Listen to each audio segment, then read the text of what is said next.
Hare Krishna, dear devotees, Tanvat Pranam, Jai Shri Prabhupada. Hari Bol to Vishwanath Prabhu, Ritesh Prabhu, Pawan Prabhuji, Aarti Mataji, for leading the chanting this morning. Om Ajnanatimirandasya Jnananjana Shalakaya Chakshurunmilitam Yena Tasmai Shri Guruve Namaha. Nama Om Vishnupadaya Krishna Prishtaya Bhutale Srimate Bhaktivedanta Swaminati Namine. Namaste Saraswate Devi Gauravani Pracharine Nirvishesha Shunyavadi Paschat Deshatarine. जय श्री कृष्ण चैतन्य प्रभु नित्यानंद श्री अद्वैत गदाधर श्रीवासादि गौर भक्तवृंद हरे Krishna Krishna Krishna Hare Hare Hare Ram Ram Ram Hare Hare Hare Krishna. Okay, let's continue with our prayer Vishnu bhajan for this week. Shri Sachi Sutashtakam. Anybody would like to sing today? I can give it a try, Prabhuji. Thank you. Yes, Meena Mataji. Hari Bol. Thank you. Hare Krishna. Nav Gauravaram, Nav Pushpasharam, Nav Bhavadharam, Nav Lasyaparam, Nav Hasyakaram, Nav Himavaram, Pranamami Sachi Sut Gauravaram. नव प्रेमयुतं नवनीतसुचं नववेशकृतं नव प्रेमरसं नवधाविलसात् शुभप्रेममयं प्रणमामि सचीसुतगौरवरं हरिभक्तिपरं हरिनामधरं करचाप्यकरं हरिनामपरं नयने सततं प्रणयाश्रुधरं प्रणमामि सचीसुतगौरवरं सततं जनता भवतापहरं परमारथपारायणलोकगतिं नवलेहकरं जगतापहरं प्रणमामि सचीसुतगौरवरम् निजभक्तिकरं प्रियचारुतरं नतनारतनागरराजकुलं कुलकामनिमानसलास्यकरं प्रणमामि सचीसुतगौरवरम् करतालवलं कलकण्ठरवं मृदुवाद्यसुविनाकयमाधुरं निजभक्तिगुणाव्रतनाट्यकरं प्रणमामि सचीसुतगौरवरम् युगधर्मयुतं पुनरनन्दसुतं धरणीसुचित्रं भवभावोचितं तनुध्यानचितं निजवासयुतं प्रणमामि सचीसुतगौरवरम् अरुणं नयनं चरणं वशनं वदानशिखालितं स्वानामधरं कृतुते सुरसं जगता जीवनं प्रणमामि सचीसुतगौरवरं प्रणमामि सचीसुतगौरवरम् प्रणमामि सचीसुतगौरवरं हरे कृष्ण कृष्ण हरे Ram Ram. Thank you, Prabhuji. Hare Krishna. Thank you. Hare Krishna. Shri सची सुताष्टकम की जय. श्रीला सर्वभौम भट्टाचार्य की जय. जगत गुरु श्रीला प्रभुपाद की जय. मीनू माता जी की जय. Anybody would like to read the translation?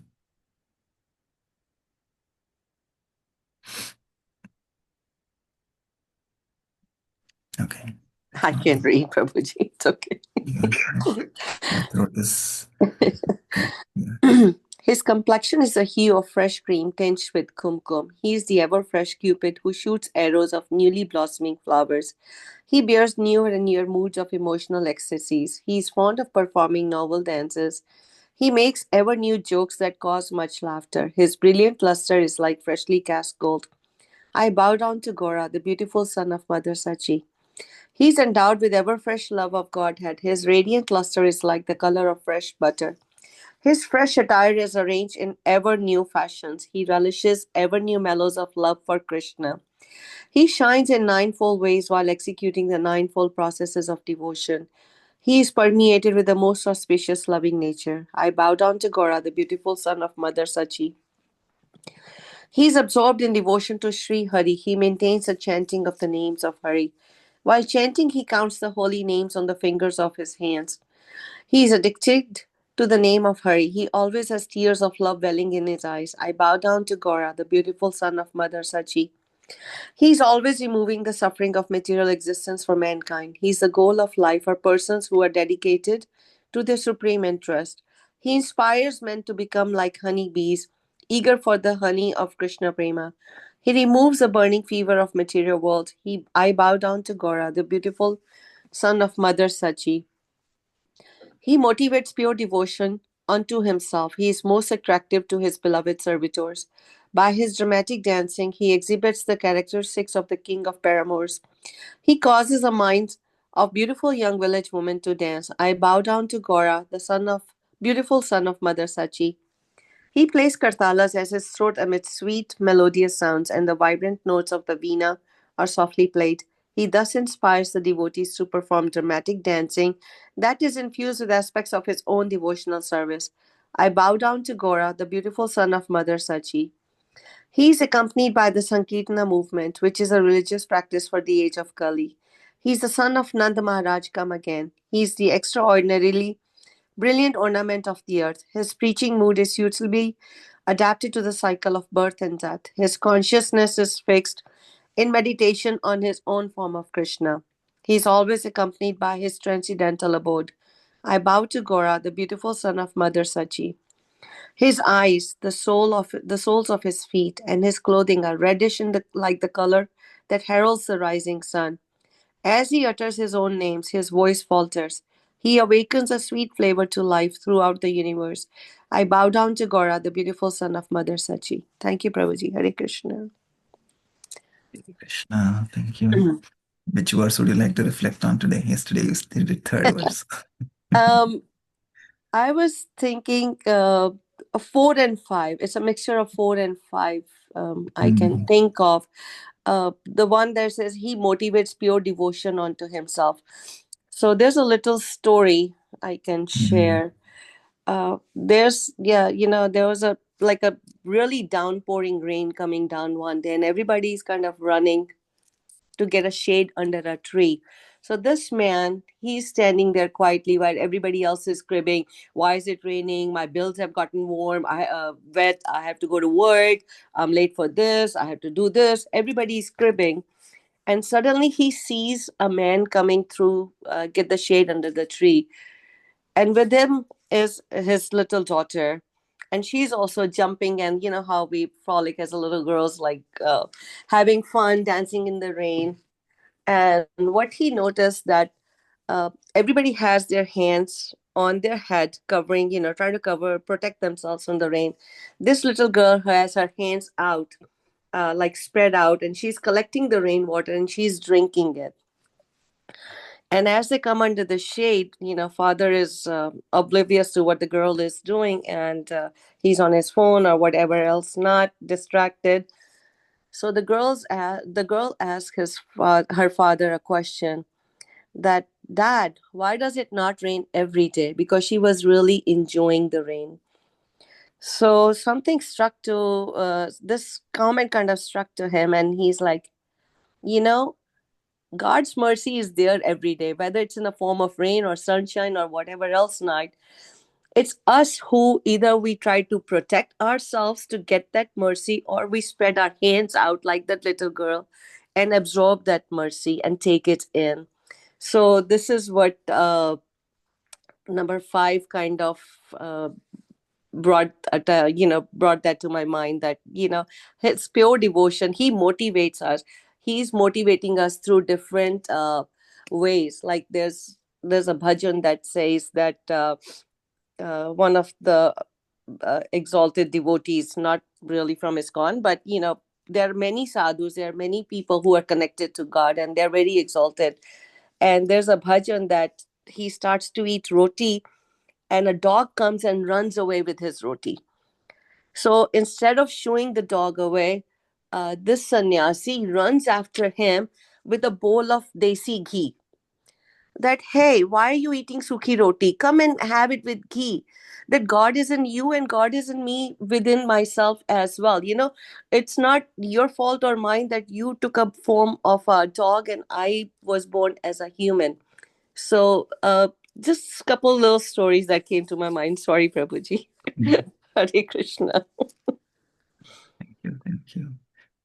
Very nice. That's how we had to, because when we connect what we have heard, what we have learned, and then it goes deeper into our heart, and that stays with us. So yeah, it's always good to reflect, what we are reading, and connecting back with what we have heard before or what we have seen before. So then yes, it kind of resonates.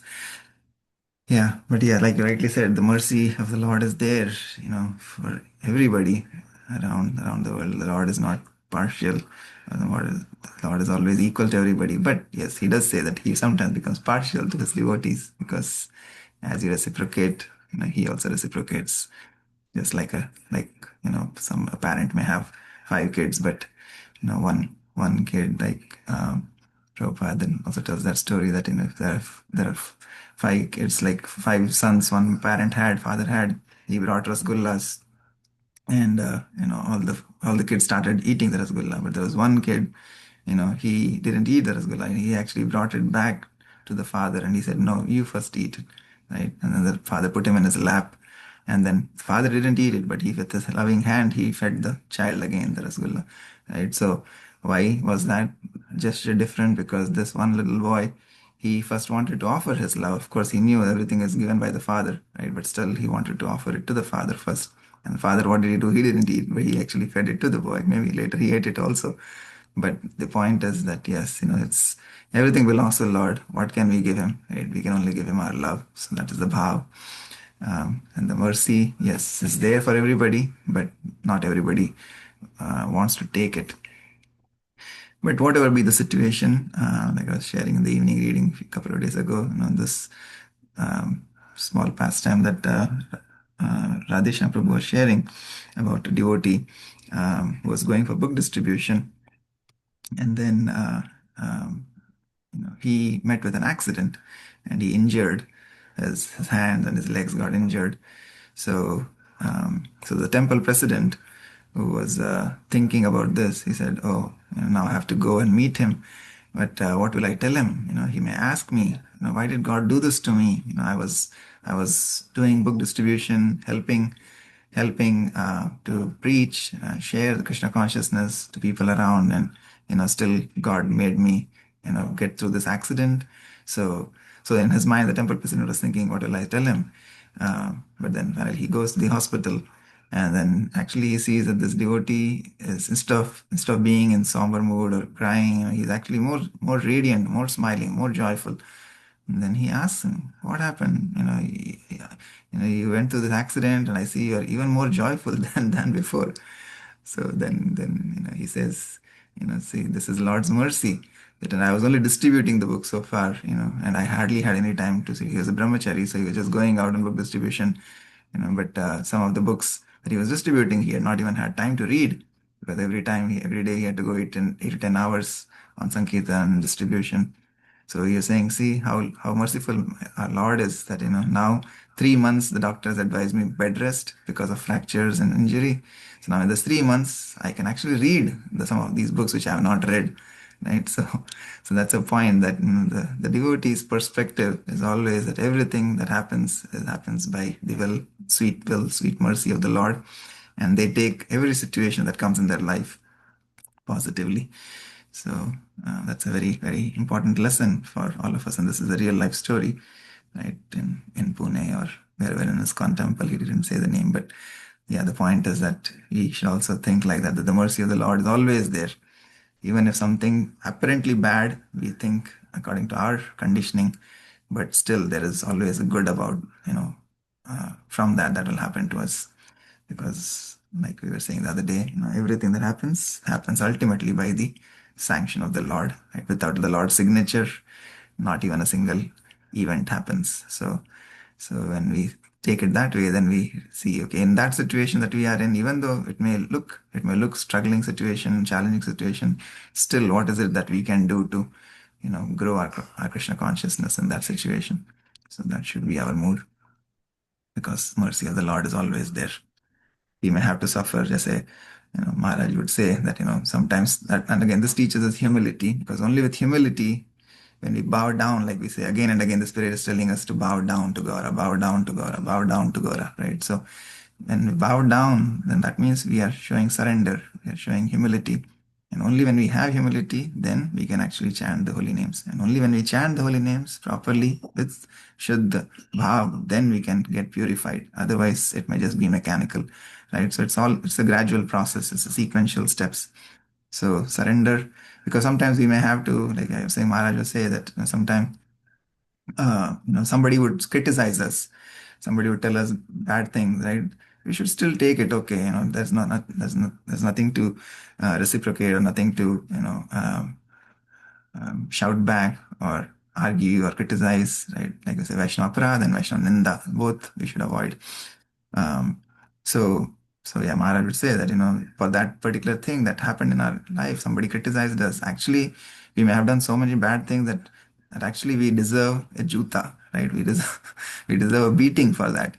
But Krishna is so kind that he is just reducing our karma by the way of criticism, right? So we should actually take that also as a blessing.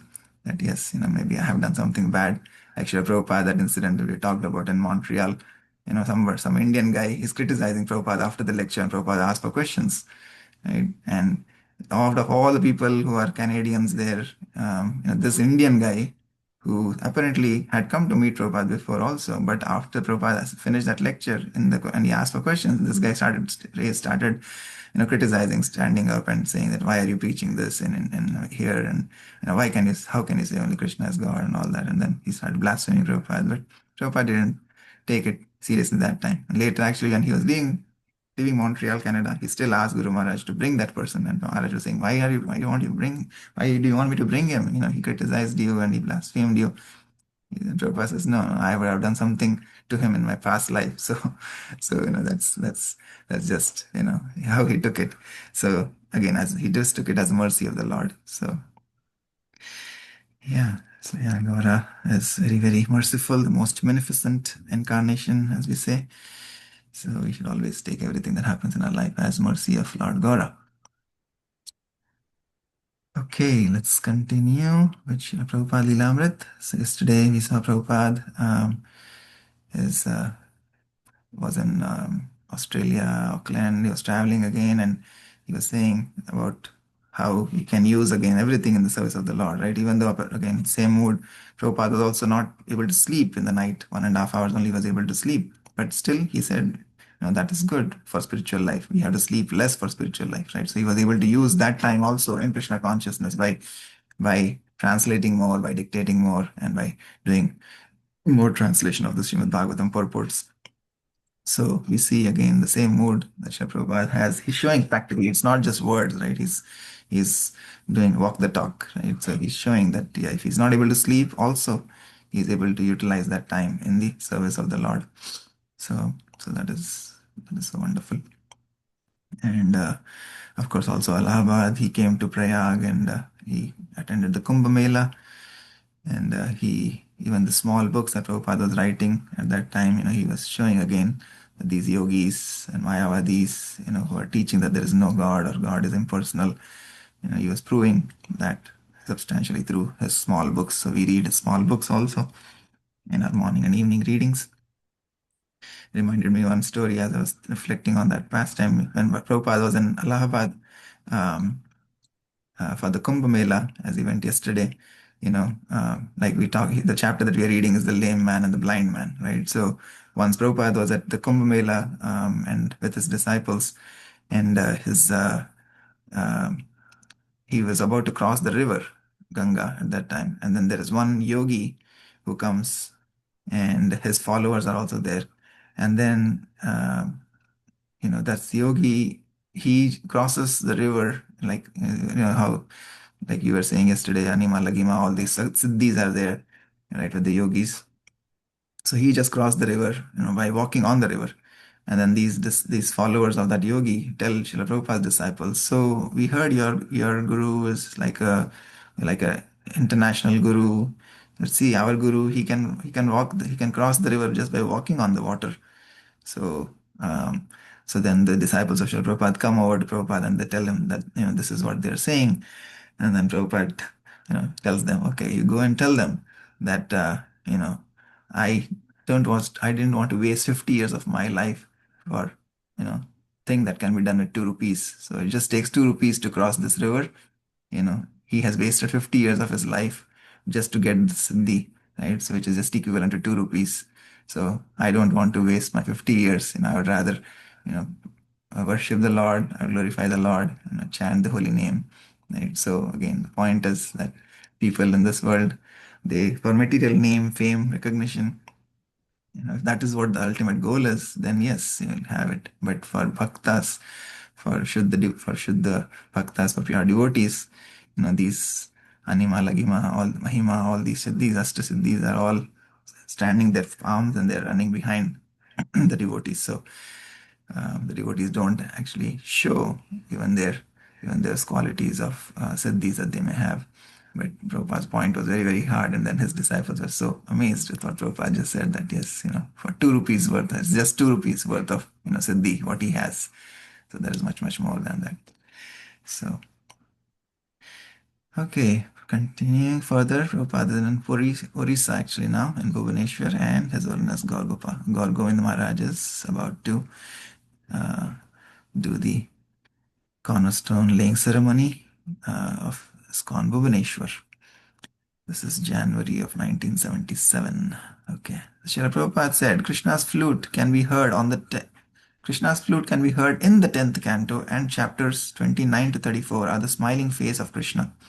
On Feb 2nd, cornerstone was laid for ISKCON temple in Bhubaneswar. He asked one disciple to stay back to assist Gaur Govind Swami Maharaj and then left for Calcutta and then onward to Mayapur. Mayapur, February 7, 1977. More than 80 Gurukul boys greeted Srila Prabhupada at the Mayapur Chandrodaya Mandir. Srila Prabhupada arrived at Mayapur and the leaders Bhavananda Prabhu and His Holiness Jayapataka Swami assured Srila Prabhupada to have darshan of Sri Sri Radha Madhav. There were hundreds of flowers decorating Srila Prabhupada's room, and he said, "These flowers are your first success." Srila Prabhupada went to overview the longest building in West Bengal. His Holiness Jayapataka Swami said, more than 700 feet. And Srila Prabhupada said it looked like a train, and inspected all the rooms and asked them to be ready by Gaur Purnima festival. Srila Prabhupada then ferried and went by car to visit Sridhar Maharaj's ashram and collapsed there due to ill health, second time in 2 weeks. Srila Prabhupada was very happy when 350 devotees arrived from the west for the Gaur Purnima festival, and thousands of Bengali pilgrims were attending the ISKCON center every night a week before Gaur Purnima. Rameshwar Maharaj gave Srila Prabhupada the book distribution course, which always excited Srila Prabhupada. In English alone, 43 million, 450,500 pieces of literature were published in 23 languages, and 90% of the books were already distributed. Srimad Bhagavatam's 9th canto, part 1, is the latest hot release from the press. It would require paper to be carried on 76 train cars.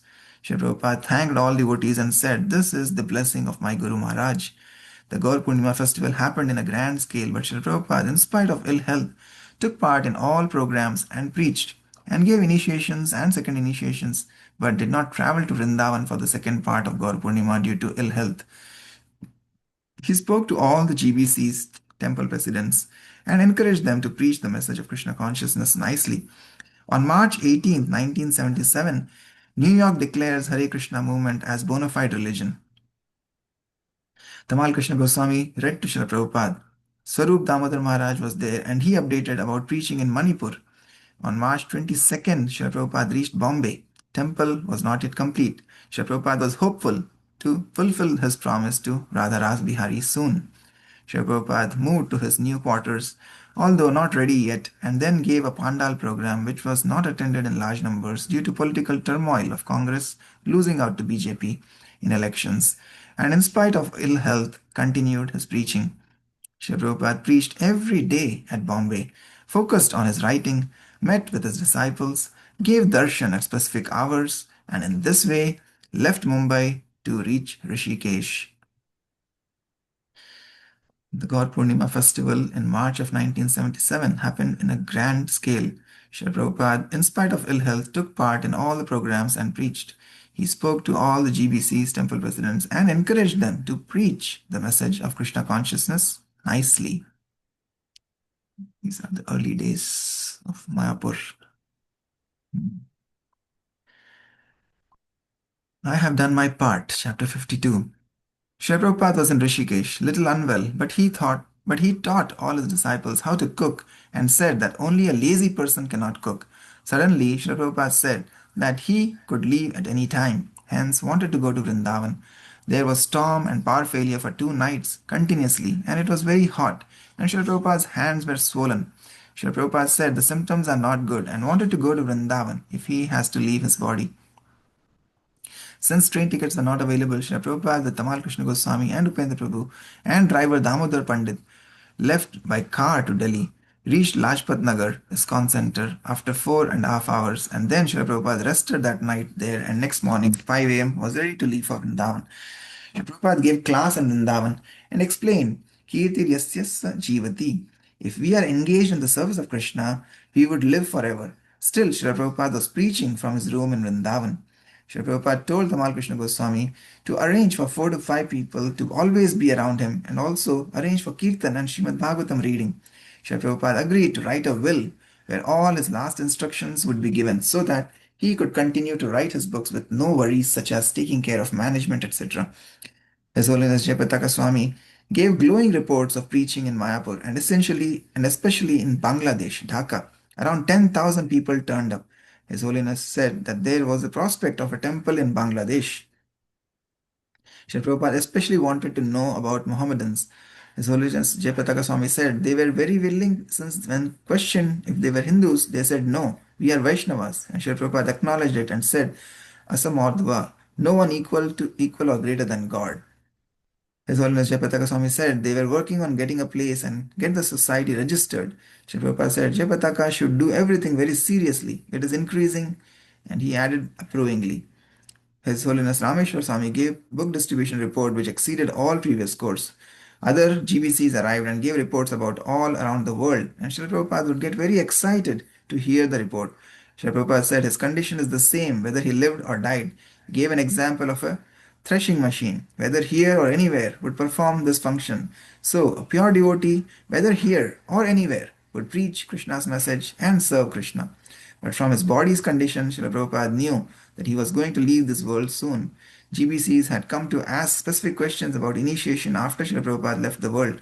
Srila Prabhupada spoke about Ritvik to initiate on his behalf until he was alive, and then to initiate disciples on their own upon his departure.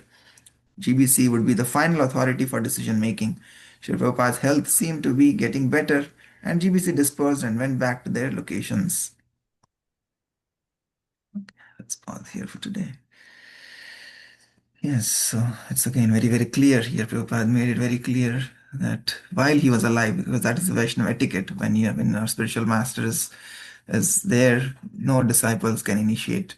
So Prabhupada was very clear that yes, while he was alive, it would be Ritvik on his behalf, because he was ill, but on his behalf, they can be initiated. But yeah, they would be disciples of Srila Prabhupada. But after he left, then Prabhupada's disciples could become initiating spiritual masters. So that was the Vaishnava etiquette and guideline by Srila Prabhupada, and that is what is being followed today also.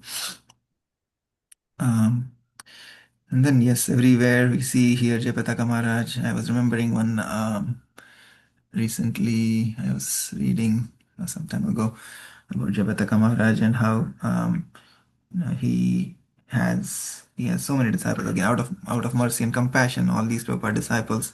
It is not just that for numbers, they have initiated. Again, he's a very, very exalted Vaishnava devotee and disciple of Srila Prabhupada, very, very empowered, uh, spiritual master.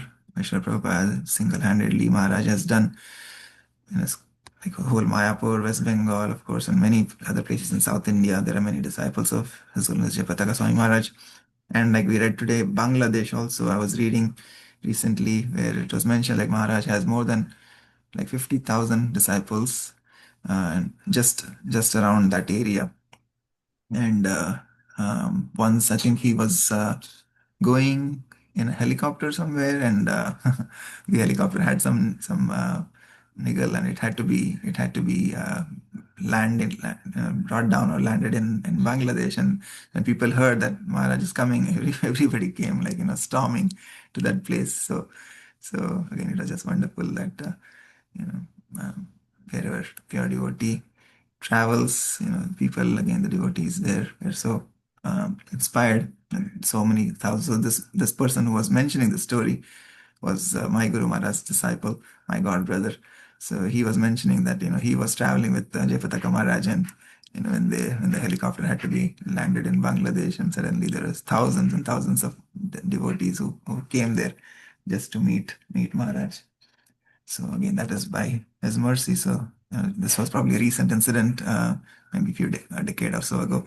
But yeah, as we saw today, that Prabhupada was very, very pleased when he heard that there are many devotees in Bangladesh. Of course, now we also had that incident last year where um, there was a lot of violence and riots, but again, that is only going to increase as Kali Yuga increases. But still, we see that those who are um, pure in their sadhana, those who are um, following the instructions, they again take every situation that comes in their life in a positive way.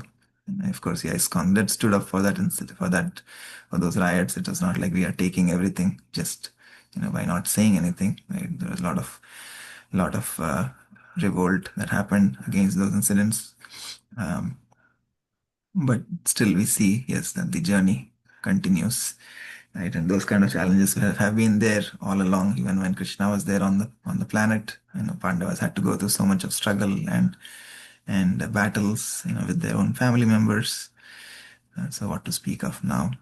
That's still continuing, and it will only continue. It will continue as long as we are in this material world. But yeah, devotees in any situation, they don't forget the Lord. They don't give up the shelter of the Lord, as Srila Prabhupada has taught us. Okay, wonderful. Anything else anybody would like to share from today's reading, from our prayer?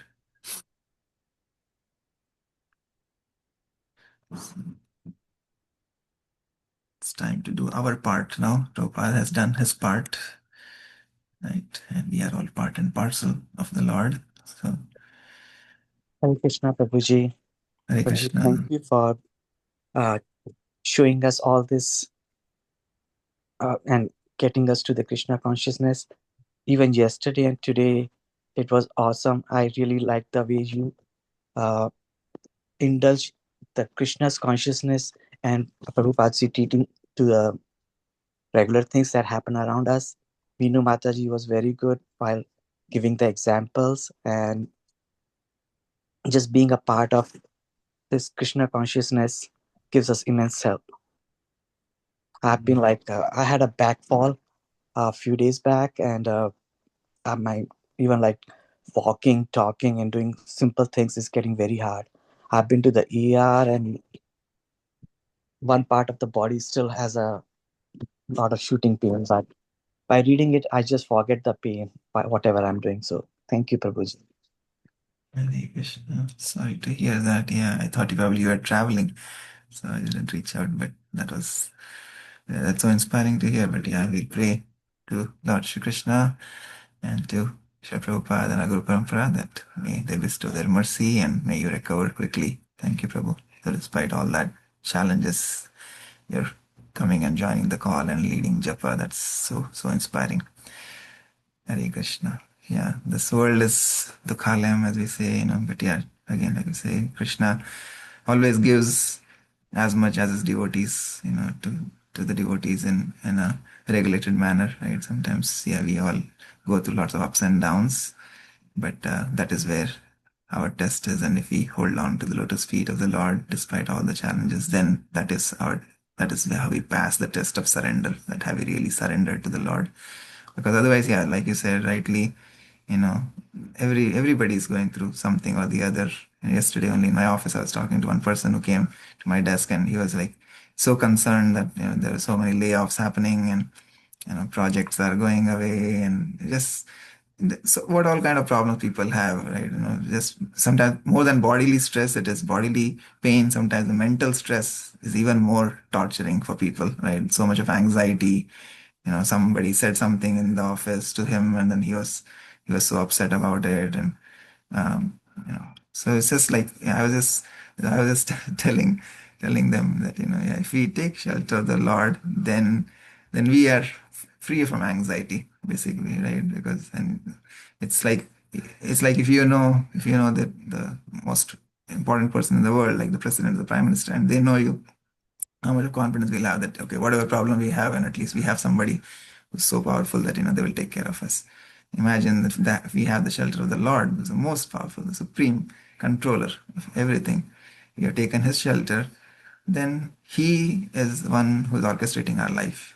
Whatever is happening, like I said, it's happening by his will. So even though it may seem bad to us, but we should have full confidence and full faith that, Krishna, you have sent this to me for some bigger purpose, and I will just, whatever you send me, I'll take it, with open palms, folded hands, and I will just continue to always remember you, to always chant your glories. So hear about Krishna, read about Krishna, and never forget Krishna. Always remember Krishna and never forget Krishna. So that should be our goal, no matter what happens. And then we pass the test. But no, thank you so much for sharing.